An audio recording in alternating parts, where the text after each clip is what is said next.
Break news. LB Nagar లో లంచం తీసుకుంటూ రెడ్ హ్యాండెడ్ గా పట్టుబడ్డ ఇద్దరు ఎస్ఐలను నాంపల్లి ఏసీబీ కోర్టులో హాజరుపరిచారు. ఓ సైబర్ క్రైమ్ కేసుకు సంబంధించి నిందితుడు బ్యాంక్ అకౌంట్ ఫ్రీజ్ కాకుండా చూసేందుకు ₹1,00,000 లంచం డిమాండ్ చేశారు. బాధితుడి ఫిర్యాదు మేరకు ప్లాన్ ప్రకారం రైడ్ చేసిన ఏసీబీ అధికారులు లంచం తీసుకుంటూ ఉండగా ఎల్బీ నగర్ చౌరస్తా వద్ద ఎస్ఐలు ప్రమోద్ కుమార్, బాబు నాయక్ ను రెడ్ హ్యాండెడ్ గా పట్టుకున్నారు.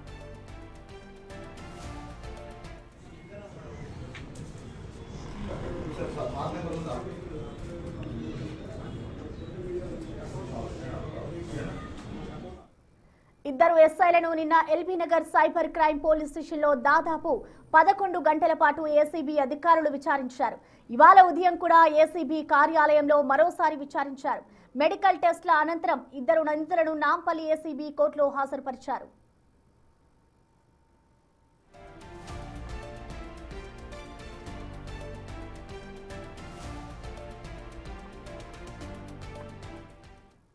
ఈ ఘటనకు సంబంధించిన మరింత సమాచారాన్ని మా ప్రతినిధి సుజాత లైవ్ లో అందుబాటులో ఉన్నారు. Sujatha, over to you.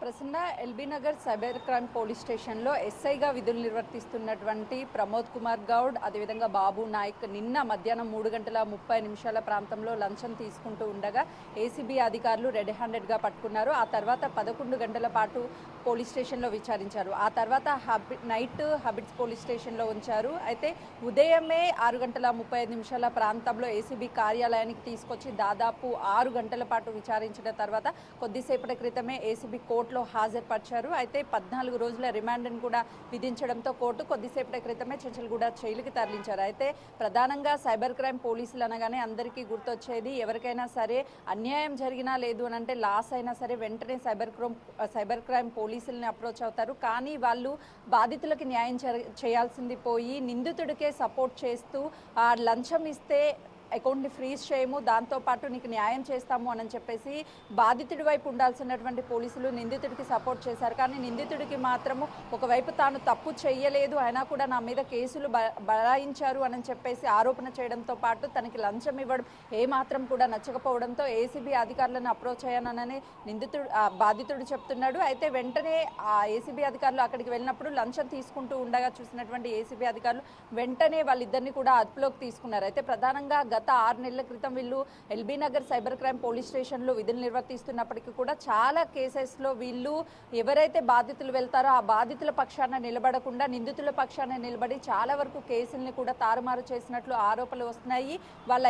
వాళ్ళు ఇప్పటి వరకు డీల్ చేసినటువంటి కేసులన్నింటినీ పరిశీలించారు. అందులో ఉన్నటువంటి లోపాలను కూడా గుర్తించినట్లు తెలుస్తుంది. అయితే ప్రధానంగా వాళ్ళ మీద గతం నుంచి ఆరోపణలు వస్తున్నప్పటికీ ఎవరూ కూడా ఫిర్యాదు చేయలేదు.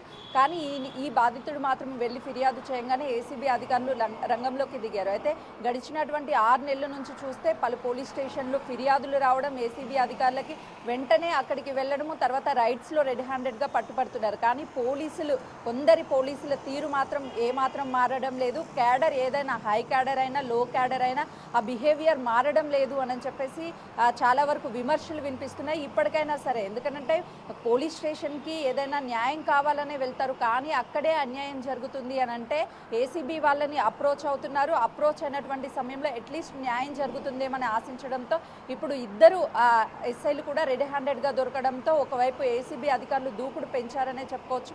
ఇలాంటి అధికారులందరినీ కూడా ఏరివేయాలి, ఇలాంటి వాళ్ళు విధుల్లో ఉండొద్దు అని కూడా బాధితుల నుంచి వినిపిస్తున్నటువంటి డిమాండ్ ప్రశ్న. Okay Sujatha, thank you.